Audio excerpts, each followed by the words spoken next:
বন্ধুগণ, আপনারা যখন সমাজের ভিতরে মসজিদ তৈরি করি, মসজিদ তৈরি করি, এই মসজিদ তৈরি করার অনেক কিছুই মসজিদের মধ্যে লাগাতে হয়, ঠিক না ভাই? কখনো লাগাতে হয় ইট, তারপরে বালি, তারপরে সিমেন্ট, তারপরে রড, তারপরে কি প্লাস্টার, তারপরে টাইলস, তারপরে ফ্যান, তারপরে এসি, তারপরে মসজিদের সৌন্দর্য বৃদ্ধি পায়, ঠিক না ভাই? তো কোরআন কারীমকে সুন্দরভাবে শেখার জন্য, বোঝার জন্য, সুন্দরভাবে পড়ার জন্য কোরআন কারীমের মধ্যে কিছু নতুন নতুন জিনিস লাগাতে হবে। আজকে থেকে আমরা কোরআন কারীম পড়ার সৌন্দর্যের জন্য, ঘরের সৌন্দর্যের জন্য নতুন কিছু একটা লাগাবো। যে জিনিসটা লাগাবো তার নাম হচ্ছে হারকাত। কি লাগাবো ভাই? হারকাত। কি লাগাবো আমরা? হারকাত। কি লাগাবো? হারকাত। লাগাবো কি? হারকাত। কি লাগাবো? হারকাত। কোরআন কারীমের হরফ সৌন্দর্যের জন্য আজকে আমরা যে জিনিসটা যোগ করব সেই জিনিসটার নাম হচ্ছে হারকাত। কি নাম ভাই? হারকাত। অঙ্গন থেকে আমাদের সামনে আমি কয়টা দাগ দিয়েছি? ঠিক না? এই দাগটা সদা বরাবর, তাই তো? আরেকটা দাগ আমরা একটু ভাগা করে দিয়েছি, দেখতে পাচ্ছেন? উপরে দিয়েছি, তাই না? আরেকটা দাগ আমরা নিচে ভাগা করে দিয়েছি, আরেকটা দাগ উপর থেকে মোটা করে গোল করে এভাবে দিয়েছি, ঠিক আছে ভাই? কোরআন কারীম যখন আমরা পড়তে যাব তখন আমরা শব্দের উপরে নিচে এরকম কোনাকুনি টান দেখতে পাবো, কোনাকুনি টান দেখতে পাবো। এই কোনাকুনি টানটার নাম হচ্ছে হারকাত। এই কোনাকুনি টানটার নাম কি ভাই? হারকাত। এবার দেখেন, আমরা যদি এটা ধরে নেন হরফ, হরফের উপরে এরকম একটা কোনাকুনি টান থাকে, এই কোনাকুনি টানটার নাম আমরা বলবো জবর। জবর। ওর নাম কি এটা? জবর। কি নাম এটা? জবর। এটা কি?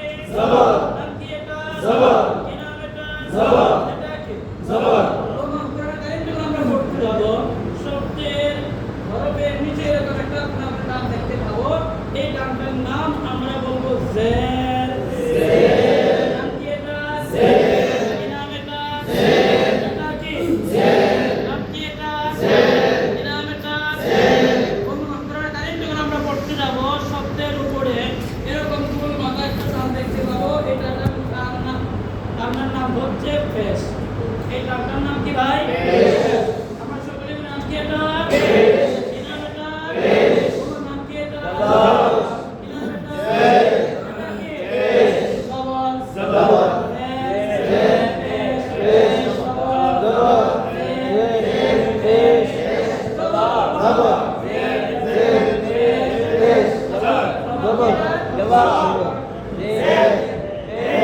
জবর। জবর। জবর।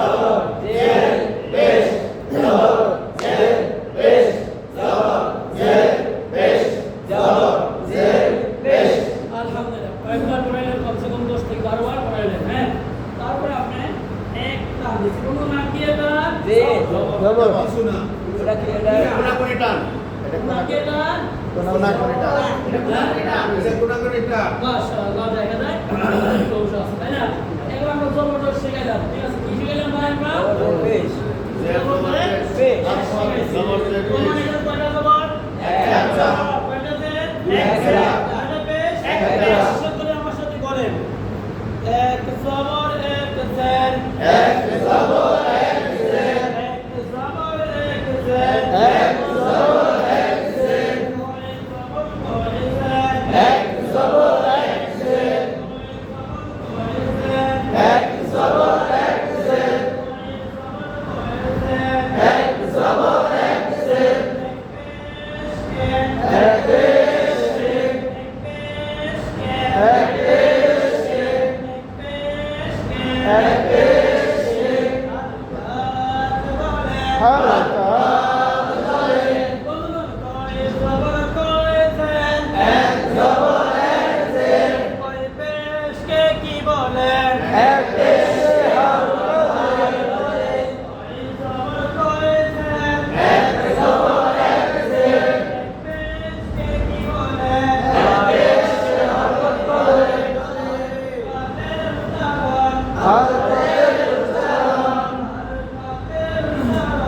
হারকাত।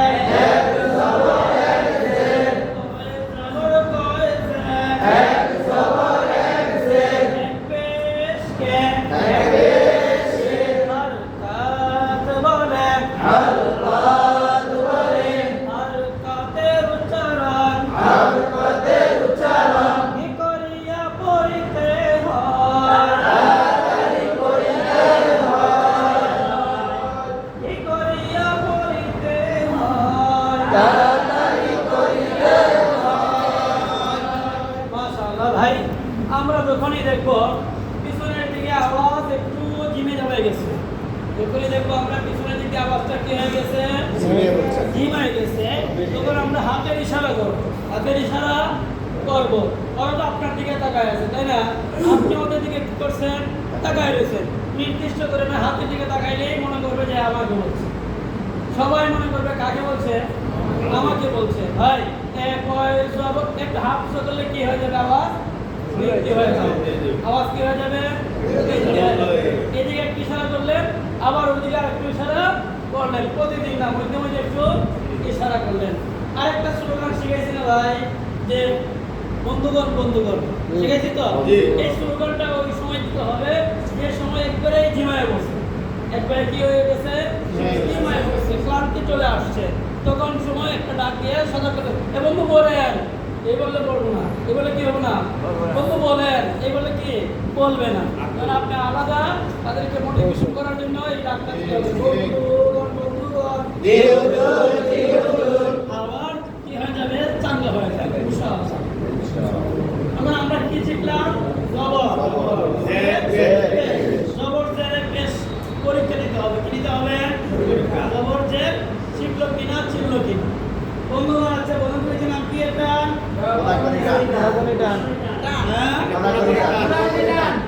আপনাদের মধ্যে তো কোনো একটা বলছেন, কেউ জবরে বলছেন, ওরা কিন্তু আরো বেশি বলবে, ঠিক না? বন্ধুগণ আমাদের শর্ত ছিল কি, জবর উপরে হবে, উপরে হবে, এখানে তো উপরে নিচে দেওয়ার মতো কিছুই নাই, কিছু আছে ভাই, এই জন্য এটা কিছুই হবে না, মোটামুটি টানটা দ্বিতীয় কিছু হবে না।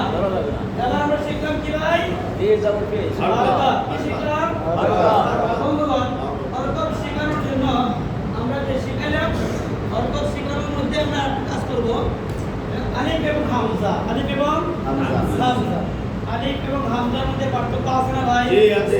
আলিফ থাকে সর্বদা খালি, আলিফের মধ্যে কোনো কিছু হয় না, আর যখন আলিফের মধ্যে কোনো কিছু হয়ে যায়, জবর জের পেশ থাকে তাসদীদ, তখন এই আলিফকে আলিফ বলা যায় না, এই আলিফকে আলিফ বলা যায় না। তাহলে এই আলিফকে আলিফ বলা যায় না, সেটাকে আমরা কিভাবে শিখাবো বন্ধুগণ দেখেন।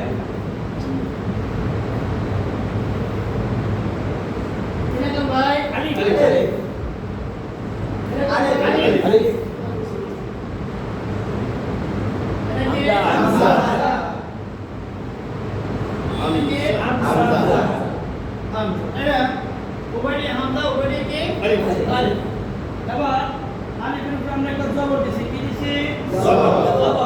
এবার উচ্চারণ করবো তাড়াতাড়ি করে, আলিফ আলিফ জবর জবর, আলিফ আলিফ জবর জবর, আলিফ আলিফ জবর জবর, আলিফ আলিফ জবর জবর, আলিফ আলিফ কি জবর, আলিফ আলিফ কি জবর, আলিফ আলিফ কি জবর, আলিফ আলিফ কি জবর, আ আ আ আ আ আ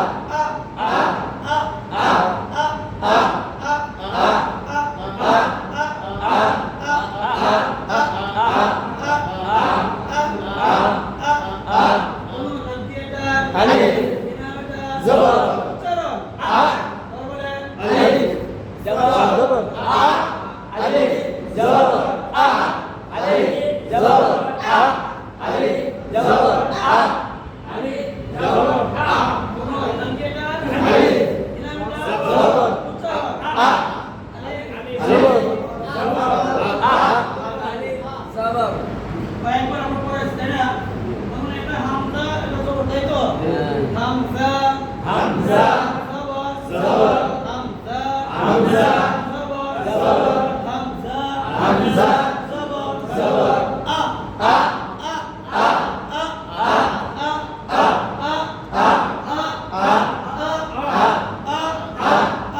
আ হামজা জবর আ হামজা জবর আ কয়েকবার পড়ানোর পরে আপনাদের মতো যে বন্ধুরা থাকবে এই বন্ধুরা কিছুটা অনুভব করে যে উস্তাদ দিয়ে আমদারও পড়াতেছে আলিফও পড়াতেছে কি তাহলে একটা হরফ হলেই তো হইতো দুইটা হওয়ার দরকার ছিল কি উচ্চারণ যেহেতু এক। বন্ধুগণ দেখেন আমরা লেখায় ভিন্ন উচ্চারণে এক লেখায় ভিন্ন উচ্চারণে এক যেহেতু লেখায় ভিন্ন উচ্চারণে এক তাহলে আমরা সেটাকে হামজা বলে ডাকবো। কেন ডাকবো? এখানে দেখেন আলিফের মধ্যে হরকত নিয়ে আসছে জবর, ঠিক না? আলিফের মধ্যে হরকত নিয়ে আসতে পারে জের, আলিফের মধ্যে হরকত আসতে পারে পেশ। বন্ধুগণ দেখেন আমার সমাজের মধ্যে যখন কোনো ব্যক্তি পড়ালেখায় দামি হয়ে যায়, চেয়ারম্যানই পাস করছে, সবাই তাকে কি বলে ডাকে? আব্দুল করিম চেয়ারম্যান বলে ডাকে। সবাই বলে কি চেয়ারম্যান সাহেব, সবাই বলে কি ভাই চেয়ারম্যান সাহেব। যেহেতু আলিফ এবং আলিফের মধ্যে জবর পেশ নিয়ে আসছে, সেই জন্য আলিফের সম্মানার্থে আমরা হামজা বলে তাকে ডাকবো। কি বলে ডাকবো? হামজা। কেন? সে হরকত নিয়ে আসছে, সম্মানী হয়ে গেছে। কি হয়েছে ভাই? এমন সম্মানী ব্যক্তি ছিল, আরো গুণকীর্তনে আরো কি হয়ে গেছে? সম্মান পেয়ে গেছে। এই জন্য তার সম্মান আমরা কি রাখবো? হামজা। আলিফের জবর জের পেশ হইলে এই আলিফকে কি বলে ডাকবো? হামজা। কি বলে ডাকবো? হামজা। কি বলে ডাকবো? হামজা। এখন আলিফ পাওয়া যাবে না। বন্ধুগণ, আলিফ যে জায়গায় হবে সে জায়গায় কোনো কিছু থাকবে না। আলিফ যে জায়গায় হবে সে জায়গায় কোনো কিছু থাকবে না। আলিফের উপরে নিচে কোনো কিছু না হলে সেই আলিফকে কি বলে? খালি আলিফ বলে। আর আলিফের উপরে নিচে কোনো কিছু হলে সেই আলিফকে কি বলে? হামজা বলে। লেখায় ভিন্ন হলো উচ্চারণে এক। লেখায় ভিন্ন হলো উচ্চারণে এক। হামজা জবর আ, আলিফ জবর আ। তাহলে এই আলিফটাকে আলিফ না বলে কি বলবে এখন থেকে? হামজা জবর আ, হামজা জবর আ, হামজা জবর আ, হামজা জবর আ, হামজা জবর আ, হামজা জবর আ। বন্ধুগণ জি হুজুর এক জবর এক জের, এক জবর এক জের, এক জবর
জবর, তাই তো?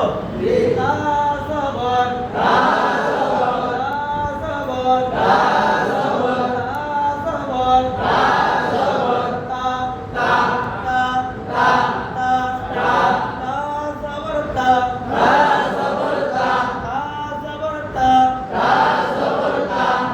জবর, তা জবর, তা পাঁচবার বলে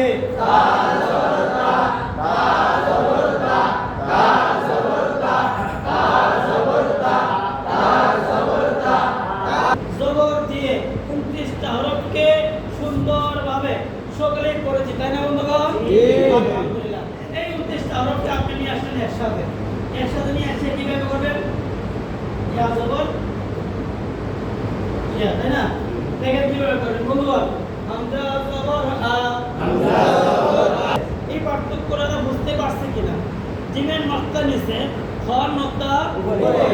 আপনি জিম জবর না বললে খ জবর বলবেন। কি বলবেন? খ জবর। তাহলে যারা পড়তে বসছে ওদের মাথায় একটু খটকা লাগবে, সন্দেহ। আরে হুজুর তো এটা জিম পড়াইলো, এখন হুজুর নিজেই করতেছে খ, তাহলে কেমনে হইলো? হুজুর যে ভুল করলো, সাহস তো নাই যে হুজুর ভুল হয়েছে বলার কি সাহস আছে? সাহস নাই, কিন্তু সাহসটা ঢুকাই দিতে হবে। কিভাবে ঢুকাইবেন বন্ধুগণ? আমি যদি কোশ্চিন কালে কোন সময়, অর্থাৎ ক্লাস চলাকালীন সময়ে ভুল বলেই পেলে, ভুল আমার হয়েই যায়, তাহলে আপনারা আমাকে ভুল বলে থামাইয়ে দেবেন। কি বলে থামাই দিবেন? ভুল বলে থামাইয়ে দিবেন। পারবেন না ইনশাআল্লাহ? আচ্ছা ভাই, কারোর কেউ ভুল ধরতে গেলে পূর্ণ মনোযোগ না থাকলে কি ভুল ধরা যাবে? কি বলেন, ভুল ধরা যাবে? আরে ক্লাসে পূর্ণ মনোযোগ নিয়ে আসার জন্য এটা আরেকটা টেকনিক। বন্ধুদের আমাকে ভুল ধরাই দিলেন, সংশোধন করে দিব, আমি সংশোধন হয়ে যাবো ইনশাআল্লাহ। আমি আশা করবো আমার ভুল হবে না। যদি হয়ে যায় তাহলে আপনার বন্ধু হিসাবে আমাকে ভুল সংশোধন করে দিবেন না? না আমি ভুল নিয়ে জাহান্নামে চলে যাবো? কি বলেন, যাওয়া যাবে? যাওয়া যাবে না। তাহলে আমি ভুল করলে আপনারা ভুল বলে আমাকে কি করে দিবেন? করে দিবেন। কিভাবে ভুল করবেন? কি বলবেন? আমি কি ভুল করছি ভাই? দেখেন আমি জিমের জায়গায় খা করছি, আর আপনারা যদি না থাকতেন তাহলে তো আমি ভুলে করতাম। আর এই ভুল নিয়ে গেলে আল্লাহ কি সব সুদের পাড়া দিত না? কি বলেন, আল্লাহ কি মার দিত না? তাহলে আল্লাহ যেহেতু আমার মাঠ থেকে আপনারা বাঁচাইছেন, আল্লাহ তাআলা যেন আপনাদের পিতা মাতা সহ সকলকে কবরের আযাব থেকে জান্নাতের ব্যবস্থা করে দেন। আমি বলাগে মধ্যবর্তী একটু দোয়া অনুরোধ করে দিলেন, তাহলে ক্লাসে থাকা থাকবেন, দোয়া অনুরোধ হয়ে যাবে। বন্ধুগণ, নাম কি এটা? যেহেতু আমি ভুল করেই গেছি, বারবার ভুল করলে কি ইমামতি চলে? তাহলে আজকের জন্য আমি ইমামতি বাদ দিলাম। এখন আপনারা সকলে মিলে আমাকে পড়াবেন। বলেন তো দেখি। আলহামদুলিল্লাহ। আলিফ ভাই,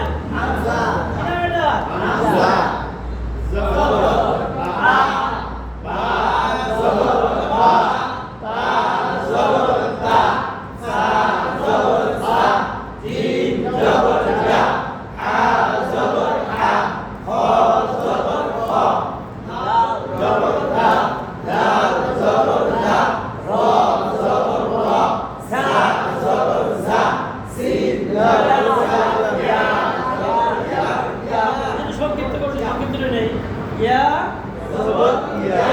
প্রথমে ধারাবাহিকভাবে আস্তে আস্তে আসবে, যাতে করে ওদের মুখের মধ্যে এটা কোনো পড়তে অসুবিধা না হয়।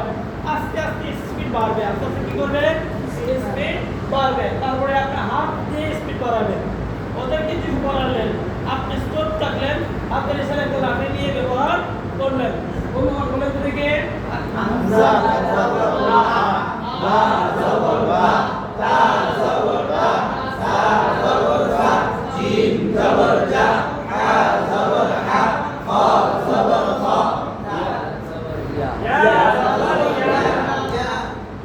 এরকম ভাবে কয়েকটা পার্ট, মানে কয়েকবার পড়ানোর পরে এই কিস ক্লাস পূর্ণটা হয়ে আপনি আসবে। ধরা দেখবেন জবর দিয়ে 3 দিন, জেড দিয়ে 3 দিন, পেশ দিয়ে 3 দিন, 10 দিন পর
ছুটে পড়ে যাবে সোজা পড়ে যাবে মাঝখান থেকে কি করবে নীল নদের সোজা পড়ে যাবে দাঁড়াবে। এই জন্য সোজা যাতে না পড়ে এই জন্য আপনি আমার কি করতে হবে শুরুতেই এবার করতে হবে ঠিক আছে ভাই আমরা আমজা জাবরআ